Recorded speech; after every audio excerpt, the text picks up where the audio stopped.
प्रश्न उठता है कि अंबेडकर ने बौद्ध धर्म ही क्यों अपनाया। अंबेडकर ने बौद्ध धर्म अपनाने के पीछे 7 प्रमुख तर्क दिए हैं। बिना तर्क के अंबेडकर साहब कभी चलते ही नहीं थे। बौद्ध धर्म के प्रवर्तक बुद्ध खुद को ना तो ईश्वर का अवतार बताते हैं और ना ही ईश्वर का दूत, बल्कि वो इंसान होने का दावा करते हैं। कभी नहीं बौद्ध धर्म में भगवान बुद्ध ने कहा है कि मैं ईश्वर हूं, मेरे वचन सत्य है, ऐसा भी नहीं कहा। वो एक अच्छे शिक्षक थे, उन्होंने अपने आप को एक अच्छा शिक्षक बताया, उन्होंने एक मार्ग दिया है। बुद्ध ने इंसान के रूप में ही अपने धर्म का प्रचार प्रसार किया है। कभी भी किसी अलौकिक शक्ति या चमत्कार का दावा नहीं करते बौद्ध। दूसरे धर्मों के प्रवर्तकों ने जहां खुद को ही मोक्षदाता कहा है, वहीं बुद्ध ने मोक्ष का केवल रास्ता बताया है, जिस पर लोगों को खुद चलना होता है।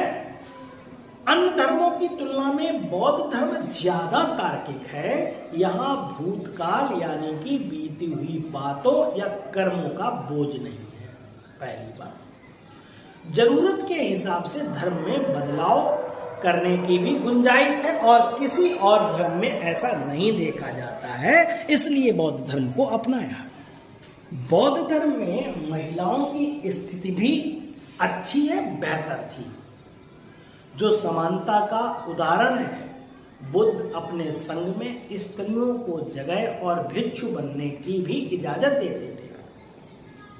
बुद्ध ने जातिवादी को खारिज कर किया, उन्होंने कर्म को जाति से ऊपर रखा।